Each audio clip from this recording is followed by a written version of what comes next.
Friends, আবার একটা নতুন ব্লগ নিয়ে চলে এসেছি। তো আজকে রবিবার, তো বাড়িতে একটু ছোট্ট করে আমাদের সেলিব্রেশন হবে। সেটা হচ্ছে আমার ভাইজির জন্মদিন আছে 23 তারিখ। তো 23 তারিখে তো আর আসা হবে না, সেই দিন আমাদের বাঁকুড়াতে ভোটও আছে। তো আর বাবা মায়ের ছিল 2 তারিখ, মানে 2রা বৈশাখ অ্যানিভার্সারি ছিল। তো ওই দুটো মিলিয়েই নিজেদের ঘরের মধ্যে একটু কেক কাটা, খাওয়া দাওয়া, এই সকল আনন্দ হবে। তো তার জন্যই সকাল থেকে রান্নাবান্না চলছে। তো কি করছি না করছি সমস্ত কিছু তোমাদের সাথে শেয়ার করব। তো চলো এখন থেকে ব্লগটা শুরু করা যাক। এই যে ঠাকুর পুজো হয়ে গেল। সকাল সকাল তাড়াতাড়ি বানিয়ে নিয়েছিলাম ফ্রাইড রাইস। চিকেনটা ম্যারিনেট করে রেখেছি, আর এখানে একটু চর্বি আছে আর পেঁয়াজ কুচি, এখনও আলু টমেটো এগুলো কাটবো। তো এখানে আছে পেঁয়াজ আর রসুন, এগুলো চপারে চপ করব। তো এই চলছে এখন সকাল থেকে।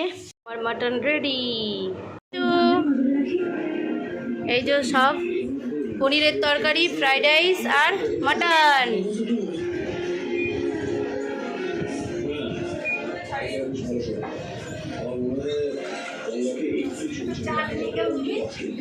জমা খাওয়া দাওয়া দুপুরের হয়ে যাওয়ার পর আইসক্রিম খেলাম সবাই মিলে।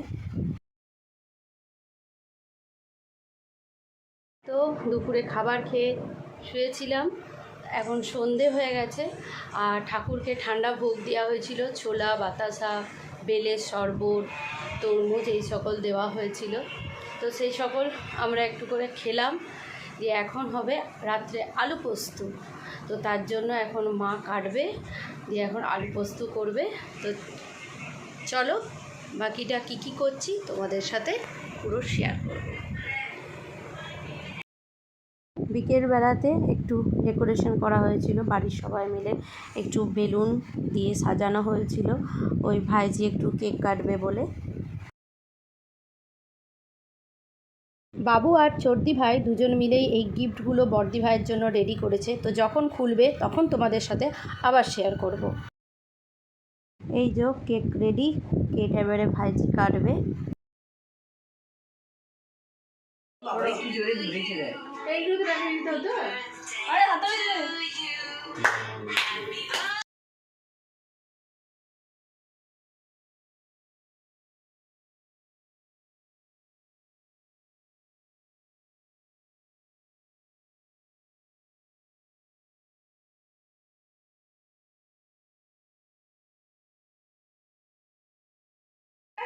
এইটা বেশি ভালো, এইটা বেশি ভালো, এটা আরাম না। এগুলো পরে আরাম। কি কুর্তি পর এটা পর, এটা খুলে দে। বার্থডের কেক কাটা হয়ে যাওয়ার পরে আমরা পিৎজা অর্ডার দিয়েছিলাম। তো এই দেখো, সব থেকে বড় পিৎজাটা দিয়েছিলাম অর্ডার। তারপরে আমরা বাজার গেছিলাম, একটু কেনাকাটার ছিল। আজকেও দাদা বৌদিও কিছু কেনাকাটা করতো, ওদেরও মানসিক ছিল, তার জন্য জিনিস কিনতে গেছিলো।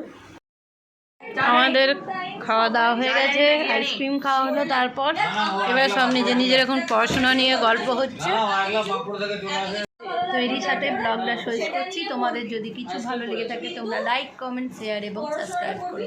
আর দেখতে থাকো ব্লগ উইথ লিলি।